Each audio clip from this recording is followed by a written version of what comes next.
한국해양수산개발원의 최나영원입니다. 먼저 저희의 연구원에 대해서 조금 모르실 수도 있는 분이 있을 것 같아서 간단하게 말씀을 드리겠습니다. 저희 한국해양수산개발원은 국무총리 산하의 이제 정부 출연 연구기관입니다. 주요 연구 분야로는 해운 그리고 항만, 물류, 수산 그리고 해양 등에 대해서 정부의 정책을 발굴하고 지원 연구를 주도적으로 하고 있는 그런 연구기관입니다. 저희 국제물류투자분석지원센터는 우리 물류기업들이 해외 진출을 하기 위해서 다양한 이제 활동들을 해야 되는데 거기에서 관련되어 있는 지원 업무 그리고 인력 양성 그리고 항만 배후단지의 부가가치 등에 대한 일괄 서비스를 좀 지원하고 있는 그런 센터가 되겠습니다. 오늘 제가 말씀드릴 부분은 해운물류기업의 해외 진출 지원 사업과 그리고 수소항만에 대해서 간단하게 말씀을 드리겠습니다. 일단 저희 물류기업의 해외 진출 지원 사업에 대해서 이제 소개 조금 알려드리기 전에 과연 물류기업이 해외 진출하는데 과연 지원을 해야 되냐, 그 지원의 필요성에 대해서 한번 말씀을 드리도록 하겠습니다. 여러분들이 잘 아시는 이제 부분인데요. 우리나라는 사실 무역 대국이라고 널리 알려져 있고 지금 현재 세계 경기가 굉장히 안 좋고 우리 그 무역액도 떨어지지만 결국 돌파구는 무역밖에 없다, 수출밖에 없다라고 생각이 됩니다. 그런 차원에서 보면 2021년도 기준으로 해서 우리나라는 세계 8위의 무역 대국입니다. 그에 비해서 API 지수라고 하는데요, 로지스틱스 퍼포먼스 인덱스라고 하는데 월드뱅크에서는 물류 성과 지수를 2년마다 발표를 합니다. 물론 2020년에는 이제 코로나 영향 등으로 해서 아직까지 발표가 안 되고 있는데요. 그 물류 성과 지수를 보면 우리나라가 세계 한 25위 정도 수준입니다. 이렇게 많은 이제 수출입을 하고 우리나라의 기업들이 해외에 그렇게 많이 진출함에도 불구하고 우리나라의 물류 역량은 굉장히 조금 아직까지 낮은 수준이다라는 것을 알 수가 있습니다. 그 다음 양적인 부분에 대해서 한번 말씀을 드리겠습니다. 이것도 1980년부터 2021년까지 누적으로 우리 기업이 해외에 진출한 건수를 좀 저희가 조사를 해봤습니다. 총합으로 누적으로 하면 한 8만 6천 건 정도 되는데요. 그 중에서 물류업에 해당되는 운수창고 같은 경우에는 1,865건, 전체의 2% 정도 수준밖에 되지 않습니다. 일본과 비교해 본다면 일본이 비중으로 봤을 때는 우리나라의 한 2.7배 정도 수준입니다. 즉 사실 물류 쪽에서 가장 중요한 부분이 글로벌 네트워크라고 할 수가 있습니다. 그런데 물류기업의 해외 진출한 건수가 굉장히 좀 우리는 적은 편이죠. 그렇다면 양적으로 글로벌 네트워크, 물류 네트워크를 확보하기 위해서라도 물류기업들이 해외에 많이 진출하는 것을 지원을 할 필요가 있다고 생각이 됩니다. 그렇다면 우리나라에서 이제 물류 대기업이라고 할 수 있는 기업이 세계에서 한 어느 정도 위치해 있느냐에 대해서 조금 말씀을 드리겠습니다.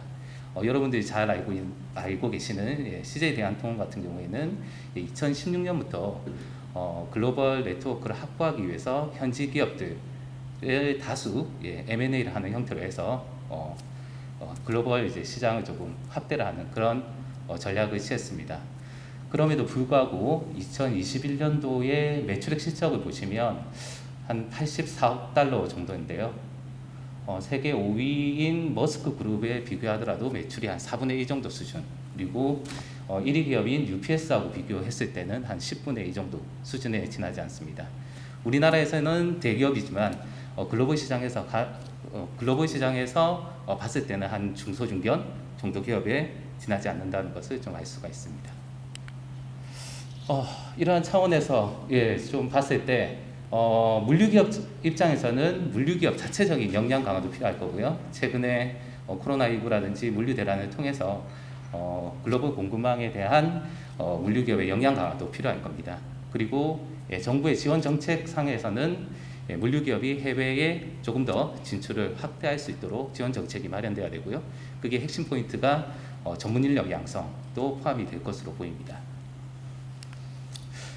사실 예, 정부에서 이러한 이제 물류기업의 해외 진출에 대해서 노력을 하고 있지 않은 것은 아닙니다. 해양수산부 같은 경우에는 해외 물류시장 개척 지원 사업을 통해서 우리 물류기업이 해외 진출하는 것을 지금 현재 지원을 하고 있습니다. 여기 보시면은 이제 해외 물류시장 개척 지원 사업이라고 예, 되어 있는데요. 우리 물류기업들이 예, 해외에 진출하기 이전에 사전에 해외의 물류센터라든지 그리고 뭐 다양한 이제 터미널 개발이라든지 이런 것을 이제 의사결정을 하기 위해서는 다양한 타당성 조사도 실행을 해야 되고요. 그리고 물류기업이 법인 설립한다든지 아니면 수출입을 할 때에도 그게 맞는 예, 조사들을 이제 사전에 실시해야 됩니다. 그런 이제 사전 조사를 도와주는 그런 지원 사업입니다. 그래서 매년 이 사업을 계속 진행을 하고 있고요. 그리고 그 사업을 통해서 우수한 이제 사례가 있을 경우에는 예, 우수 사례 발표회를 통해서 성과 공유를 하고 그리고 저희 이제 국제물류 투자분석지원센터에서는 예, 정보 포탈을 이용하고 있습니다. 정보 포탈을 통해서 물류기업들이 해외 진출하는 데에 도움을 줄 수 있는 동향 정보라든지 연구 정보 등을 공유하고 있습니다. 예, 저희 사업은 크게 현재까지는 두 개 사업으로 운영을 하고 있는데요. 첫 번째가 해운물류기업 해외 진출 타당성 조사 지원 사업입니다. 앞서 말씀드렸듯이 해외 현지의 물류센터나 물류인프라를 구축을 한다든지 아니면 현지 기업을 인수합병할 때에 그 수익성이 있는지 재무적인 타당성 분석과 그리고 법률적으로 문제가 없는지 이러한 이제 타당성 분석을 할 때에 지원을 하는 그런 이제 프로그램입니다. 뭐 최대 이 사업 자체가 중소중견기업을 타깃으로 하기 있기 때문에 단일 이제 규모는 굉장히 조금 적은 편일 수도 있습니다. 그래서 최대한 8천만 원 한도 내에서 전체 조사 비용의 50% 정도를 정부에서 지원을 하고 있습니다. 그리고 물류기업, 물류산업 자체가 이제 파생 산업이기 때문에 화주 기업의 이제 물량을 베이스로 업을 하고 있는 특성을 반영해서 예, 화주 물류기업 해외 동반 진출 지원 사업도 예, 운영을 하고 있습니다. 간단한 예로 보면 화주 기업과 물류기업이 해외에 이제 신규로 이제 진출을 할 때에 화주 기업이 그 생산 거점을 이제 포인트를 잡을 때 물리적인 측면에서 이 생산 거점이 적절하냐 그리고 물류 인프라가 제대로 갖추어져 있냐 이런 부분을 물류기업이 직접적으로 예, 컨설팅을 수행하게 됩니다.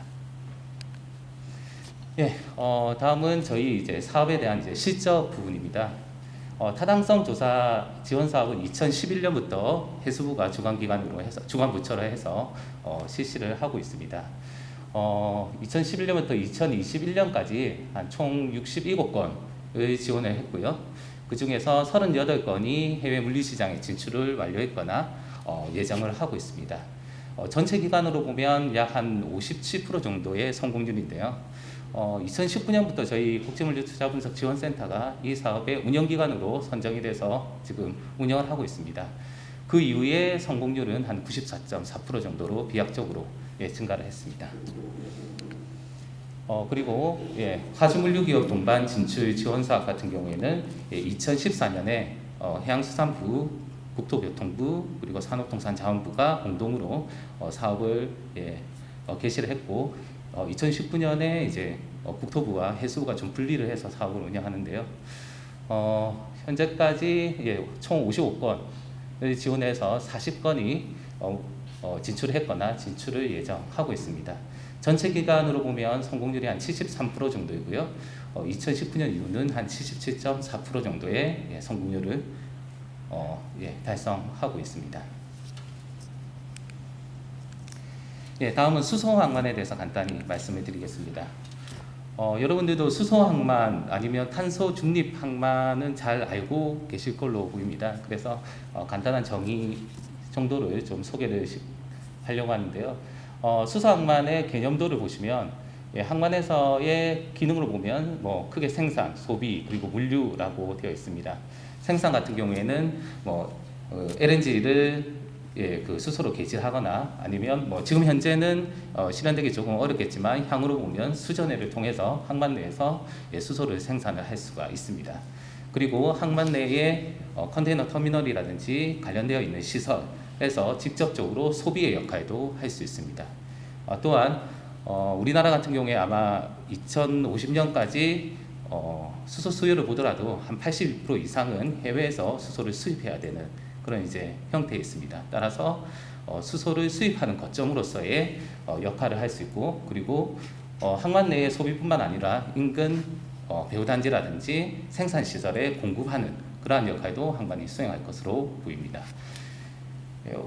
그 옆에 이제 그림을 보시면 LNG를 통해서 계지를 통해서 수소를 공급할 수 있는, 이것은 현재 기술로도 좀 가능한 부분이고요. 수입하는 그런 형태, 수입 같은 경우에는 관련되어 있는 시설이라든지 항만에서 이제 거점을 좀 구축해야 되기 때문에 향후에 한 2030년 정도에는 사업이 가능할 것으로 보입니다. 수전해 같은 경우에는 물을 이제 분해를 해서 수소를 생산하게 되는데요. 이건 한 2040년쯤에 이제 개시를 할 예정이 있습니다. 이 부분 같은 경우에는 이제 수소에 관련되어 있는 항만은 크게 두 가지로 본다면, 방금 말씀드렸듯이 이제 수소를 수입할 때에 이제 수입 거점 항만 기능과, 그리고 수소를 직접적으로 소비하는 그러한 이제 항만으로 조금 크게 구분을 할 수 있습니다. 수입 거점 항만 같은 경우에는 이제 벌크 터미널이라고 의미를 했는데요. 수소라든지 암모니아를 수송하는 이제 선박이 입항을 할 수 있는 이제 터미널이 구성이 될 거고요. 그 터미널 안에서는 수소를 저장하고, 그리고 생산하고, 그리고 보관할 수 있는 이제 기능을 갖추게 됩니다. 이러한 이제 수소 거점 항만을 통해서 관련되어 있는 인근 터미널, 그리고 산업시설, 배후단지 쪽으로 수소를 공급할 수 있습니다. 컨테이너 터미널 같은 경우에는 직접적으로 수소를 이용할 수 있는 그런 이제 터미널인데요. 컨테이너 터미널 내에는 선박이 이제 터미널에 도착하면 그 관련되어 있는 화물을 적하역하는 겐츄리 크레인이라든지, 그리고 야드 트랙터나 AGV 같은 이송 장치라든지, 그리고 컨테이너 야드의 트랜스퍼 크레인이라든지 다양한 그런 장비들이 있습니다. 이 장비를 수소로 이제 활용할 수 있는 방법, 그리고 관련되어 있는 시설에도 수소를 활용함으로 해서 비약적으로 탄소량을 줄일 수 있는 그런 이제 긍정적인 효과를 가져올 수가 있습니다.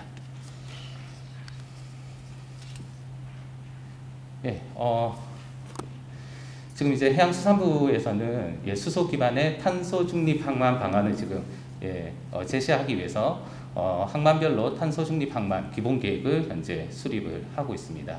그 관련되어 있는 이제 수요 추정이라든지, 그리고 각 항만별로 어떠한 이제 기능을 할 것인지, 그리고 전반적으로 탄소 중립 항만을 정부 차원에서 어떻게 운영 관리할 것인지, 이런 계획들을 현재 수립을 하고 있습니다.